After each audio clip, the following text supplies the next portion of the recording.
So hello and welcome back.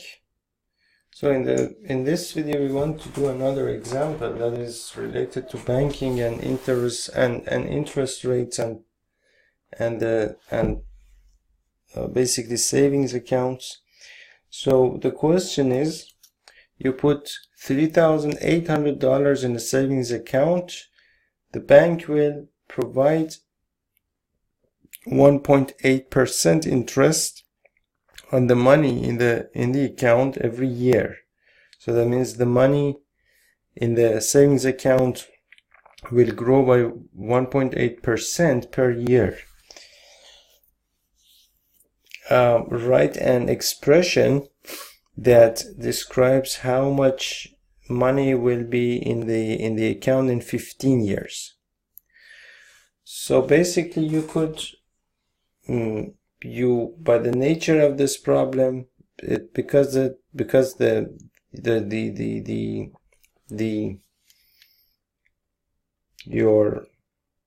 don't know what you call it,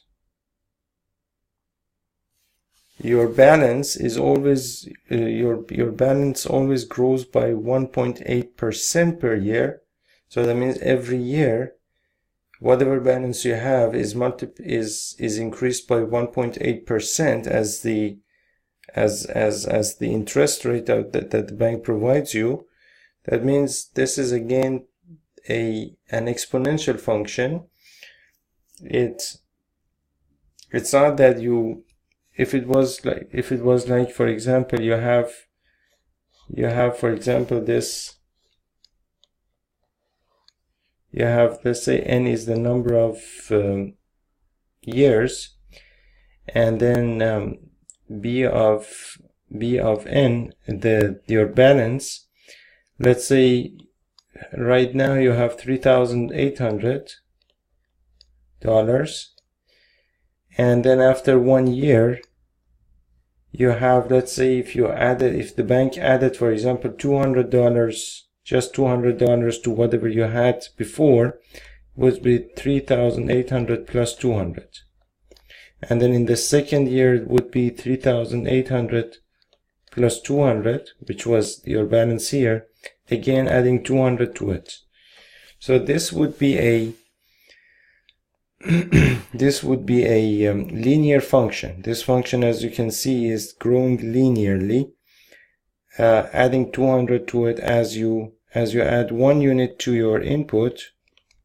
As you're adding 1 unit to your input, you're adding 200 units to your output. Again, you're adding 200 units to that.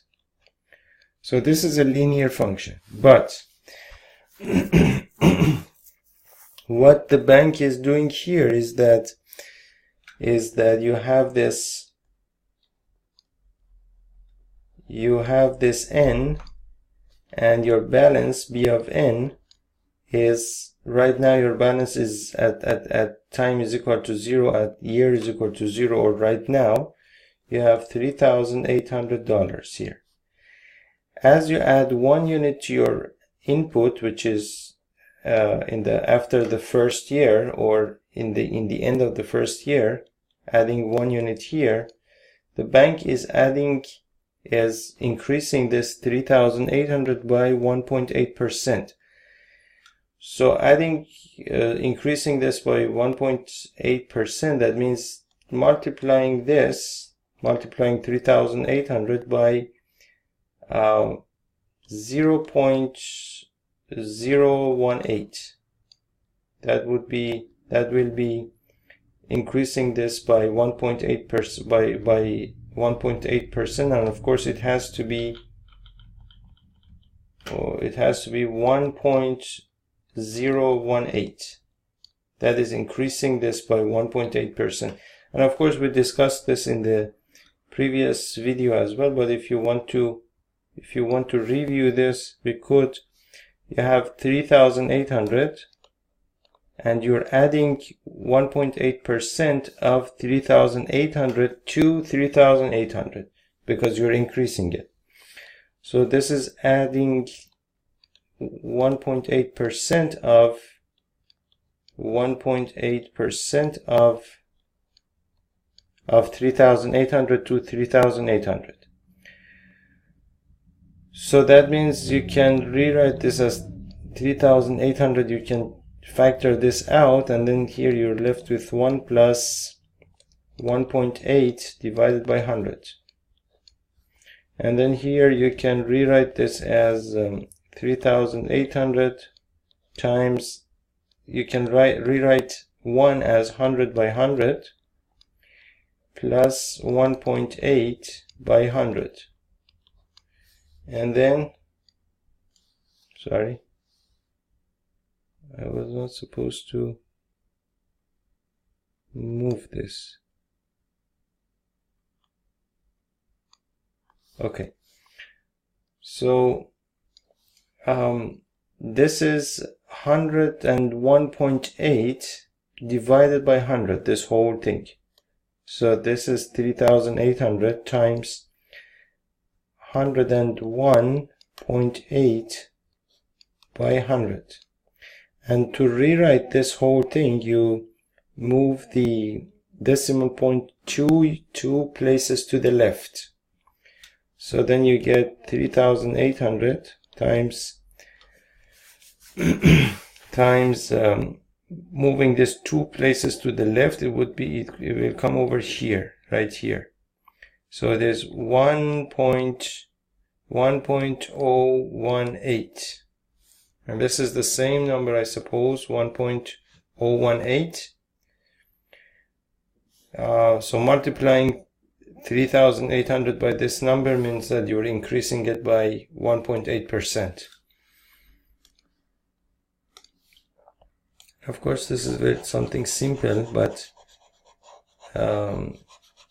it's not very intuitive in the beginning, so you need to understand how you do it, and then you can do it without going through all of these steps. So again, what we have here is, again, you are again after 1 year, so the year now is 2, you are multiplying this by the same factor, 1.018. So 3,800 times 1.018 times 1.018.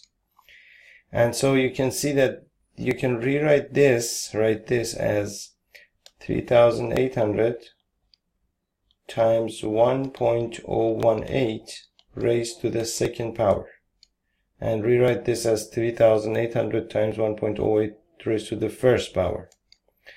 And here, raised to the 3,800, you can rewrite this as 3,800 times 1.018 raised to the 0th power, because this becomes 1, and then 1 into 3,800 is just 3,800. So after n years,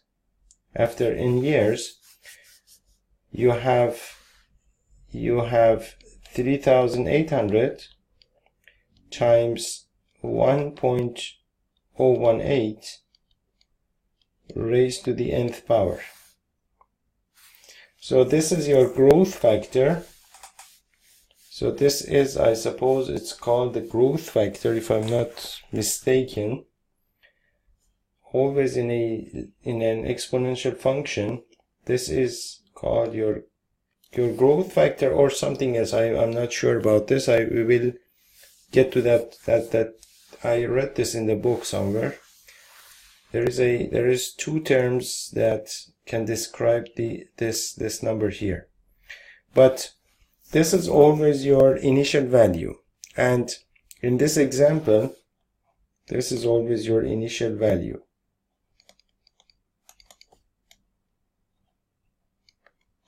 This is always your initial value, and in this example, you know that we had already we had 3,800 in the savings account, so your initial value was 3,800. So your A, or initial value, is 3,800. And because every year the bank is increasing the the balance by 1.8%, then your B becomes 1.018, which is called something I'm not sure right now. And the general form of an exponential function, as you know, is f of x is equal to a times b raised to the power x. So in this case, I have my a, I have my b.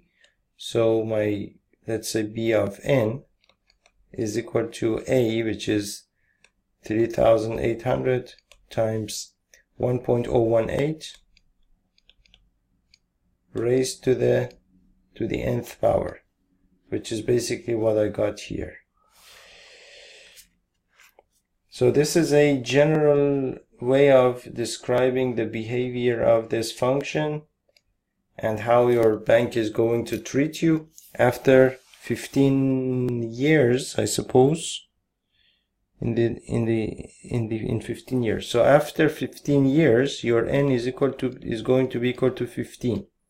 So then b of 15 is going to be equal to 3,800 times 1.018 raised to the 15th power, which is something that you need a calculator for.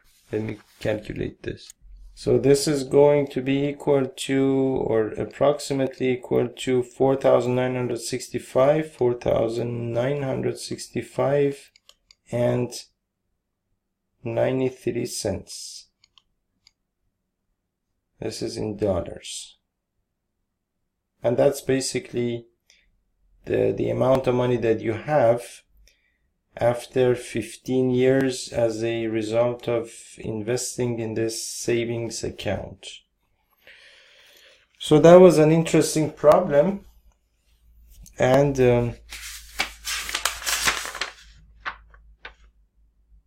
I will see you in the next video. Thank you.